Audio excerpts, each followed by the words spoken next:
we have a neighbor here that's playing the part of a guest, and I'm going to show how we can claim the area around the door. I'm going to have you stay there.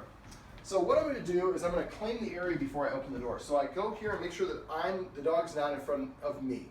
I'm going to walk towards him and make him go back. I'm going to roll this up a little bit. All right, so once he's stationary, I keep a step back, pause and read him. He stays in place. Okay. Now open it a crack. Take this while you're Thank you. I can come back in 20 minutes. No, that would be great.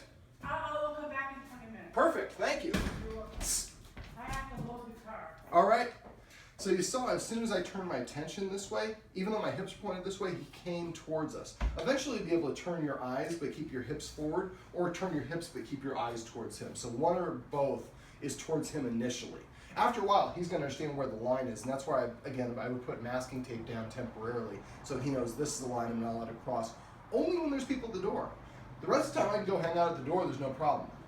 All right, so then what I do when I open it is I open it a crack. If he stays in place, then I open it like this behind me. Whoops. And I take another step back. Now I have another door here. Hey, thanks for coming. No, come on in. Yeah. So if at any point he would have come forward, I would stop and I would rush towards him to make him move back. And then I wait for 1 sec for him to be stationary, keep my hips squared up towards him, take 1 step back, read him. Half a second. If he stays stationary, take my next step back. Read him. And again, when you open the door, make sure you open it don't turn like this. So when I open it, I open it 1 inch, keep my hips here, then I open it, and I usually I'm closer. I take a step in front of it, then I open it the rest of the way behind me like this. So I can have clear authority going towards him. Take a step back, jiggle your next one, then open it, and then if your guest is coming in, you have your guest come in behind you. So that infers that they're under your protection. And then the rule would be the dog is not allowed to interact with your guest until your guest crosses this line. So if you have a guest that comes in and is like, oh, I don't like dogs, well, then I don't have to worry about it because he's not allowed to cross that line, and after a while, the line won't even be there. But people come in and like, wow, your dog is so well trained. Well, we just communicated, we did. We trained him that this is the behavior that we expect when this situation happens. Now this is one of my favorite exercises to do because it usually takes about 6 to 12 times. And then the dog will come and sit right where he is right there and turn around and look at you and say, you gonna go get that?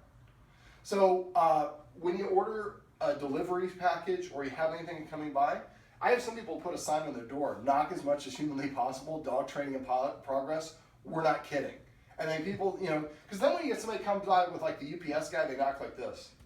Because they don't want you to come to the door generally. They just want to leave the stuff and go away. But when you get a normal, the dog doesn't respond.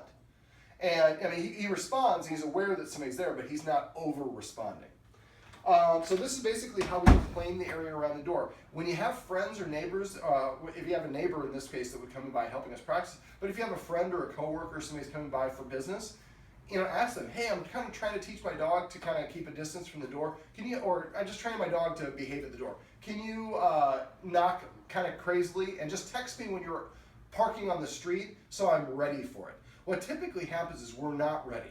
We're doing painting or whatever, we got stuff on our hands. Somebody comes to the door, the dog is barking, we rush. The dog can sense we're rushing and we're flustered. So if it's a buddy or somebody they're in on it, and they text you ahead of time, you're not flushed because you're prepared for it. Now don't be standing here, be watching TV, act very casual. When you get up, don't rush the door. Walk very casual and very nonchalant. There's nothing to be concerned about, dog. Stanley, it's cool, man. It's just, what happens. And eventually, like I said, this is the behavior you'll have. The dog is nice and calm and relaxed, and allowing the human to handle the door, putting the human in the leadership position. This is how you claim the door.